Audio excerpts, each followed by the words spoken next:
So, welcome everybody to yet another live interview with Become a Fearless Father. And today, my guest is Tobe Brockner. Tobe, thank you so much for hopping on. Appreciate it, man. To get the opportunity to pick your brain. As I said right before we started, let's get the show right going on. Quick question, man. I noticed that one of the things that you do is help entrepreneurs grow their business, right? And for us, entrepreneur dads, that's one of our biggest things, most important things. So I'm just wondering, man, what's the strategy? How do you go about, how can somebody make the steps to make sure that their businesses start growing? Well, one of the biggest things that I've been focusing on the last year, probably a year and a half or so, are building out my networks of peers and like-minded entrepreneurs and business owners. And so being able to connect with them via social media and in groups and in live mastermind groups and through events, that's been the single biggest thing that has helped me take my business to the next level. And so that's really been kind of my focus. And you look at what's going on in the world today, having these sort of virtual connections and an ability to not just be isolated in a particular geographic area, but literally have international, worldwide reach has been extremely important to me, and it's been important to my clients. I mean, I've got clients that are in Australia, I've got clients in London, I've got clients in Germany, I've got clients in South America, all over the world, not just here. And I'm in Boise, Idaho. I mean, this tiny little blip on the earth. But this reach that we have is just so great now with technology like this. I mean, this sort of conversation that you and I are having right now would be unthinkable 10, 15 years ago. And so by leveraging technology, leveraging the collective knowledge of my peers, and then teaching others to do that, the same thing, that's really where you're going to see that big growth happen, in my opinion, anyway. Absolutely. No, well, that's what we're going for, right? We want to share your opinion. So in that regards, right, there's a lot of, I just saw it today, like if we set our ego besides, what do you really need help with, right? So a lot of men have a big ego, and we're struggling with asking people for help, right? And you were mentioning, like, look, we really got to connect so we can ask those questions, right? How do you go about, or what kind of advice would you have to those that are struggling with their ego or whatever it is, to go out there and make those connections and ask others for help or for their input?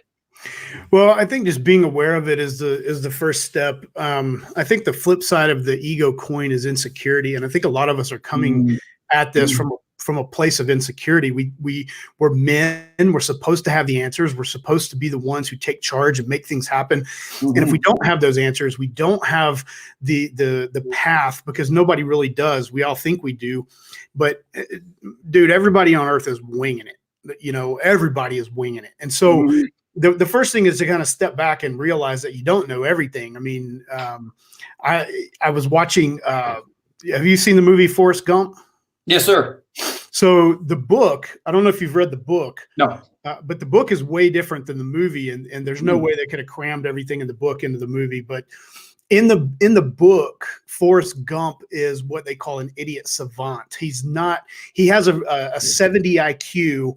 And so he's mentally challenged globally thinking, like from a normal standpoint of what a human being would have intelligence wise, IQ wise, but he's an idiot savant in the sense that he is a brilliant genius in one discipline of mathematics. And so he knows more than these. He goes to Harvard and he sits in this math class and he solves these equations that are stumping these really brilliant mathematicians who are the cream of the crop. And he blows through these equations with ease because his brain is wired differently. And so I think, looking at that and saying, I can learn from anyone on the planet. There are literally millions, if billions of people who know things that I don't know. And just stepping back and realizing that and accepting that and saying, okay, I'm going to go into this room. And if I'm the smartest person in this room, I need to find a new room. I need to get myself into a place where I'm not the smartest person and be willing to learn and humble myself and take and absorb that knowledge that other people have to teach me. So I think that's the biggest thing. Absolutely, man. I appreciate you sharing that. I said one question to you. I asked two, but I always like to, stuff comes in my head. I prefer to ask it right away because if not, I'll forget. So the honesty right there. Tobe, man, I appreciate it. Everybody else is watching this. Make sure to hit that heart button if you appreciate so far what Tobe shared. And let's get right into a little bit more about you, Tobe. Share us a little bit about your background. And I always like my guests to share their family setup as well. Yeah, for sure. I'm married to my wife. We've been married this year. Will be 21 years. We got married pretty young.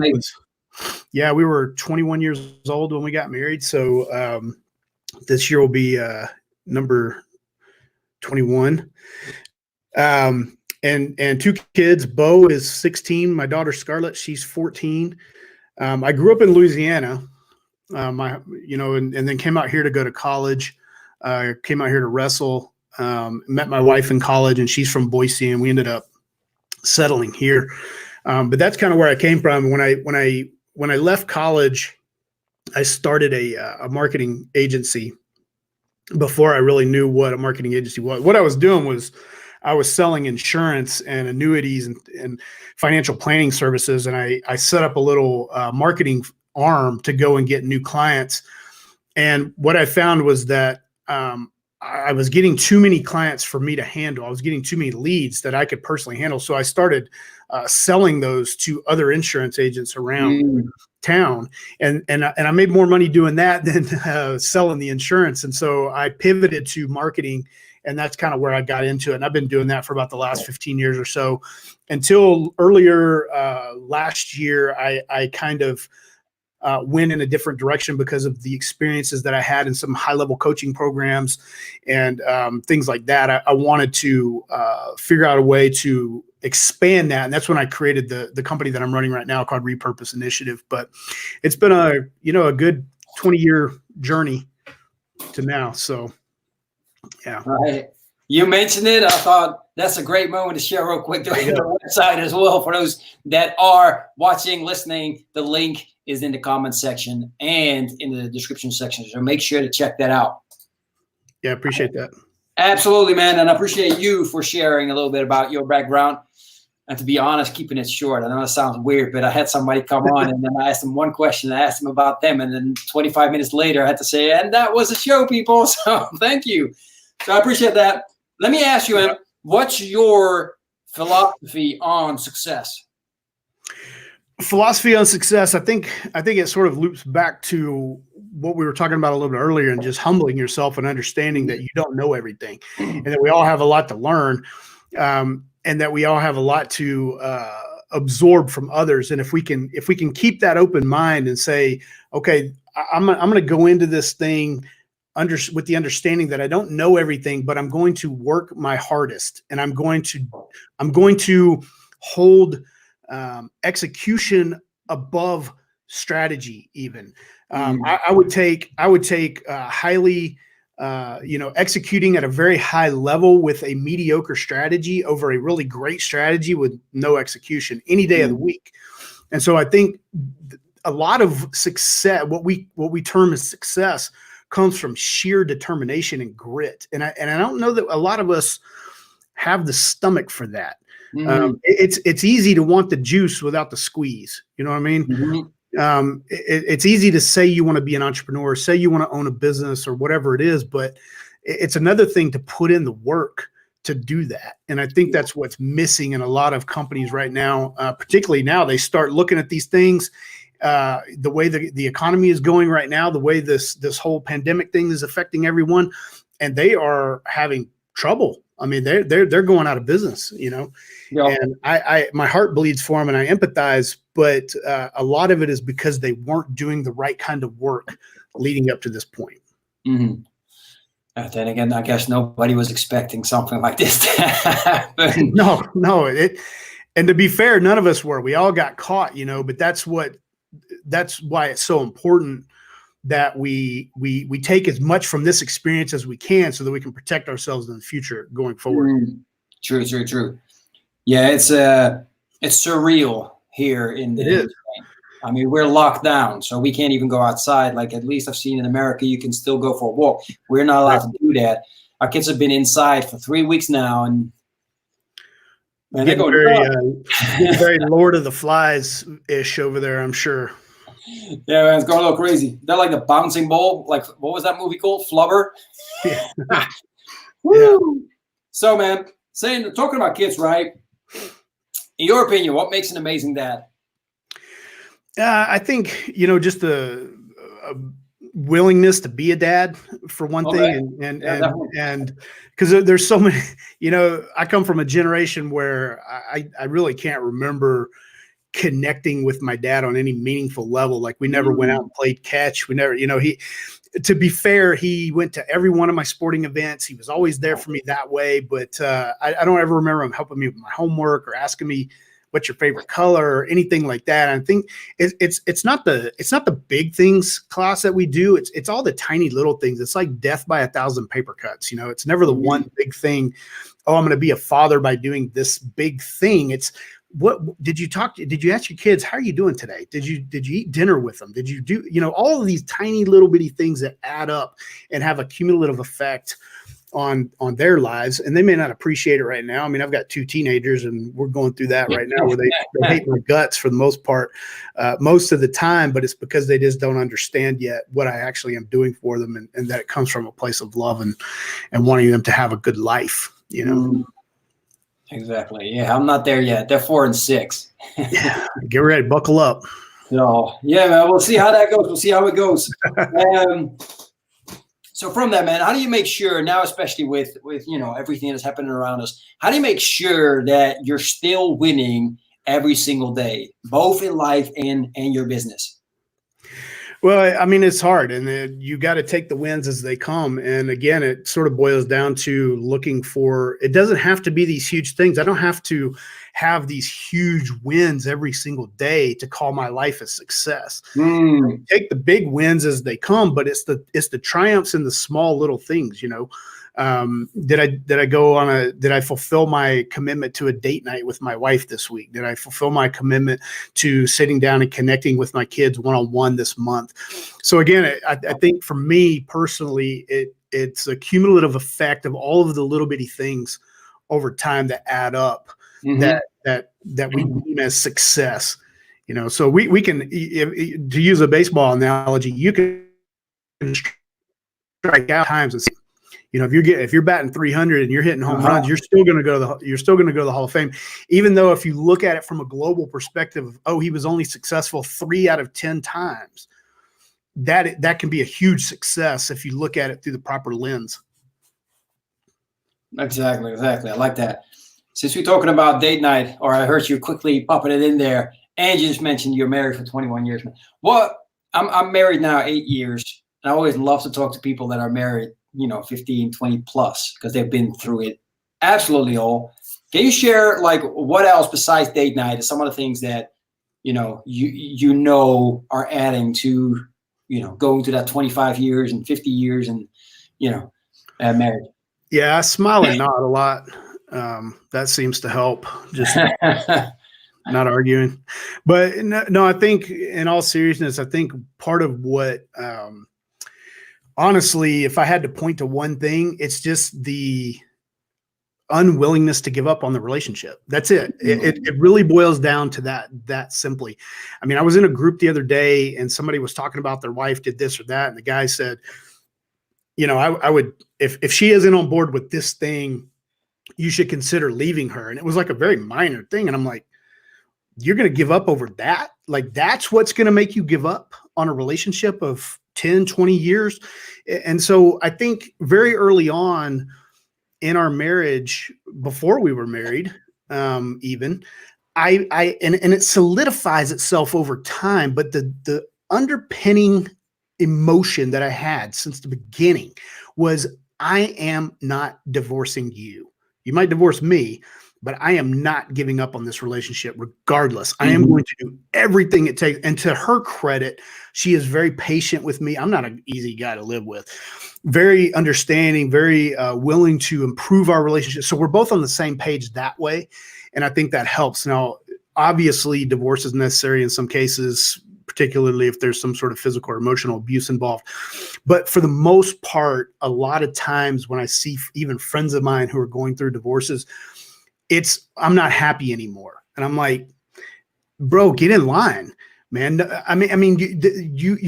Your happiness shouldn't be dependent upon another person. Like, and if you're not, you need to work through that, and different things. And so I'm not trying to come across holier than thou or whatever, but you asked me what do you attribute it to? That's what I attribute it to, is just not giving up on this damn thing, Absolutely. Be committed straight from the beginning. And man, I always remind of the vows, right? Till death do us part. And so at least that's what we're trying, right? And you have to kill me to get rid of me. So well, don't give her any ideas. No, seriously. I'm kidding. But man, that's absolutely truthful, man. Now, you mentioned giving up, right? It seems to me that, now I'm not calling us old, but that the younger generations just seems to give up faster. What's your opinion on that? And what would you say about, what does that mean, giving up for you? Well, I mean, part of it comes from this, it's a cultural thing. And I don't think this is resigned to just the United States or any particular country. I think it's a global thing where we treat relationships, sex, even like with fast food and with casually, very disposable. We want what we want in the moment, and we don't lay the foundations and the bricks to build a future. And so I think a lot of it just boils down to it's sort of a cultural thing with younger generations of casual, very easy to come by, easy to let go attitude towards a lot of things. And it's not just relationships. It's even if you look at like employment right now, jobs, it used to be you would go and you would have a job for 20, 30, 40 years and you would retire and you'd have a pension, blah, blah, blah. That's gone. I mean, that doesn't really exist anymore. People are working like me. I work from home. I work on projects more than, a business per se, although I have a business. But I under that umbrella, it's very project based, and I pick projects that I want to work on. And so, it's just, that's the way it is. I mean, we have this tendency to easy come, easy go kind of attitude towards things. Casual sex, I think, is a big problem. They disagree with me. A lot of younger people will probably disagree with me and call me, say, okay, boomer, but it's been demonstrated with data. I mean, this casual sex is what's killing relationships. When it's easy to come in and just have this sort of casual, quick little hit of dopamine and then bounce, then we wonder, well, why aren't we settling down? And that's why. So I don't know. Now, you also, besides all your work, you also got Basic Dads Unite, right? Yeah. How did that come about, and what's the vision for that? Yeah, that was kind of just a side passion project of mine. I wanted to build a place where guys like me could go that are not the Brad Pitts of the world, or we're not Elon Musks, and we're not Steve Jobs or whoever. Like, we don't have to be these guys that are on these pedestals, and be, quote unquote perfect. It's just basic guys that want to live a better life, that want to have a better family life, that want to be fulfilled in their employment, their job, and that want to, be somewhat healthy and not eat themselves to death, that kind of a thing. So that's sort of where it came from. It was just me kind of messing around and saying there's not really a group for that. Like, a lot of this stuff, you look at some of the groups that are out there, like some of the programs that are out there, and not a knock against any of them, but you take certain people, and I won't throw out any names, but you take certain groups or programs, and they're very intense. It's like, you got to be the best man you can be, and you got to do this. And I'm like, what? I just want to chill out a little bit. Like, I don't want to be that serious about it, And so I was thinking, there's not really a group for guys who just, they want to live a 10% better life. They don't want to change their entire life to be this, ripped, shredded guy that's making $1 million a year. There's a lot of people out there that don't really care about that. So I just wanted a safe place for them to go and hang out. Really. That's awesome, man. Absolutely. Yeah, I mean, everybody has their own vision of how they would like to live their own best life. And, Yeah. I take that back, actually. No, they don't. But we all have an idea of how we want it, right? None of us are the same. We're all different. I like that, man. That's absolutely important. But that, I think at the same time, that's one of the things that's lacking in men, in fathers, is to have a vision of Yeah. where they want to go, where they want their family to go, what kind of legacy they want to leave. I mean, how are you looking at that? For example, I mean, your kids are 14, 16, boys, girls are coming out, all that kind of stuff, relationships. How have you been thinking about that? How are you creating for yourself that, thinking about, okay, how am I going to set this up so our family, leaves a legacy for for their kids, right? Yeah, well, and it's a good point. I mean, to touch on kind of what you said a minute ago, it's like we need to have a vision for our life, and we need to have like goals, and we need to have all of these things. I think the biggest point of Basic Dads Unite was to say you need those things, but they need to be yours. They don't need to be. You don't need to create a life like Elon Musk or a life like Brad Pitt. So you don't have to do that. Like, that is not the standard to which you need to hold yourself. If you want to hold yourself to, I want to make enough money to take care of my family, save for retirement, live a good life, be able to travel when I want to, have a long lasting marriage, then those are the types of goals that you need to set. And you don't need to be influenced by what society is trying to tell you should be doing, because the only thing that you should be doing is what you should be doing, not what they're telling you should be doing. And so I think for me personally, that was one of the biggest lessons I've learned over the last 20 years or so, is to create a life that I enjoy, not what other people tell me I need to have. And so that's what I've been kind of focusing on. It's what I'm trying to instill in my kids as well. And there's a balance there, because you want to say, hey, you want to blaze your own path, but you don't want to go too crazy with stuff either, and go off the deep end or whatever. And, I'm not telling them, if snorting cocaine 24 hours a day is your idea of fun and that's what you should do because it makes you happy. That's not what I mean. There's a balance there, but the biggest point is to not let society necessarily tell you what that balance should be. Exactly. I like that. Hey, before we finish this live interview, Tobe, give us a golden nugget, something, whatever you want to share with our fellow entrepreneur dads. A golden nugget? Is that what you said? Yes, sir. Well, I think for me, and this has always been like, even before this self-isolation kind of thing has come around, for me, it's been really focus on building relationships with people who are outside of your circle, your normal circle, or even geographic circle. Look to building relationships with people online. As an introvert myself, this has been one of the hardest thing to do, is to put myself out there and go out and meet new people and join groups that I maybe not be necessarily comfortable in, and kind of voicing my opinion and giving my input and all of these things. But as a result of that, I've built these really incredible relationships. And so even now, as the whole world's sort of going into lockdown, my business hasn't really suffered that much. I'm still getting work coming in. I'm still getting clients reaching out to me. Projects are still moving forward. I've had different things happen where some clients have said, hey, I need to put this on hold for a minute. But I've had other clients say, hey, this is a great opportunity. I need to ramp up. And so it's all sort of balanced out.